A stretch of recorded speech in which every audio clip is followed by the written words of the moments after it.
जय श्री श्याम। आज हम सुनेंगे उस महान भक्त की दिव्य कहानी जिनका नाम है खाटू श्याम जी, जिन्हें कलयुग के श्री कृष्ण भी कहा जाता है, जिनका नाम लेने मात्र से ही मन के सारे दुख दूर हो जाते हैं और जीवन में नई ऊर्जा का संचार होता है। बहुत समय पहले महाभारत काल में एक वीर योद्धा हुआ करता था, बर्बरीक। वह भीम का पोता और घटोत्कच का पुत्र था। बर्बरीक बचपन से ही अत्यंत बलवान, बुद्धिमान और वीर था। माँ मोरवी ने उसे युद्धकला और शस्त्र विद्या सिखाई थी। वह भगवान शिव और श्री कृष्ण का परम भक्त था।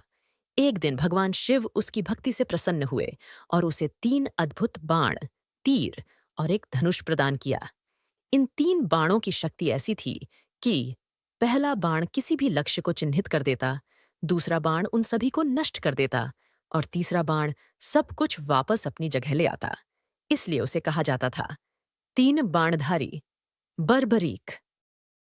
जब महाभारत का युद्ध होने वाला था, बर्बरीक भी अपने बाण लेकर कुरुक्षेत्र की ओर चल पड़ा। वह चाहता था कि वह युद्ध में भाग ले और धर्म की रक्षा करे। जब श्री कृष्ण ने उसे युद्ध के मैदान की ओर जाते देखा, तो वे एक ब्राह्मण के वेश में उसके पास पहुंचे और बोले, वत्स, तुम किसके पक्ष में युद्ध करोगे? बर्बरीक ने कहा, मैं उस पक्ष का साथ दूंगा जो कमजोर होगा, क्योंकि मेरा धर्म है दुर्बलों की रक्षा करना। श्री कृष्ण मुस्कुराए और बोले, अगर तुम युद्ध में उतरे तो परिणाम क्या होगा? बर्बरीक ने कहा, मेरे 3 बाण ही पर्याप्त हैं। एक से मैं पूरे युद्ध क्षेत्र को चिन्हित कर लूंगा और दूसरे से सारी सेना का अंत कर दूंगा। यह सुनकर श्री कृष्ण समझ गए कि अगर बर्बरीक युद्ध में उतरा तो वह बार बार पक्ष बदलते हुए अंत में दोनों ही सेनाओं का नाश कर देगा। इससे अधर्म और धर्म दोनों का अंत हो जाएगा। फिर श्री कृष्ण ने अपने असली रूप में आकर बर्बरीक से एक दान मांगा। वत्स, मुझे तुम्हारा शीर्ष सिर चाहिए। बर्बरीक समझ गया कि यह कोई साधारण ब्राह्मण नहीं, स्वयं भगवान श्री कृष्ण हैं। उसने हंसते हुए कहा, प्रभु, मेरा सिर आपका है। श्री कृष्ण ने प्रसन्न होकर कहा, वत्स, तुम्हारा यह बलिदान सदा स्मरणीय रहेगा।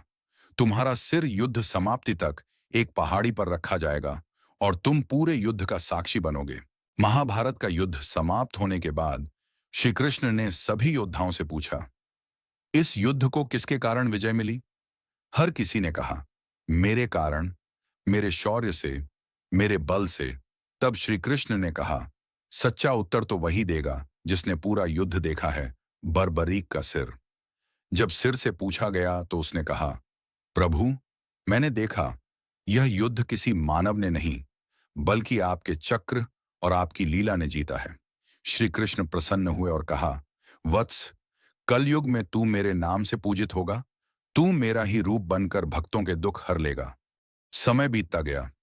कलयुग में जब राजा रूप सिंह चौहान को स्वप्न में संकेत मिला, तो उन्होंने रेत में खुदाई करवाई।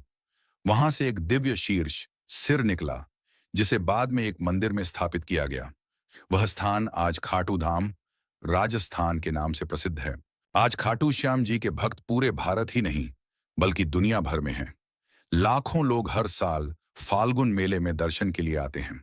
कहा जाता है, जो सच्चे मन से श्याम श्याम श्याम कहकर प्रार्थना करता है, उसकी हर मनोकामना पूरी। जय श्री श्याम। अगर आप भी खाटू श्याम जी में विश्वास रखते हैं तो कमेंट में लिखिए जय श्री श्याम और इस दिव्य कथा को ज्यादा से ज्यादा लोगों तक पहुंचाइए, क्योंकि खाटू श्याम जी की कृपा सब पर बनी रहे।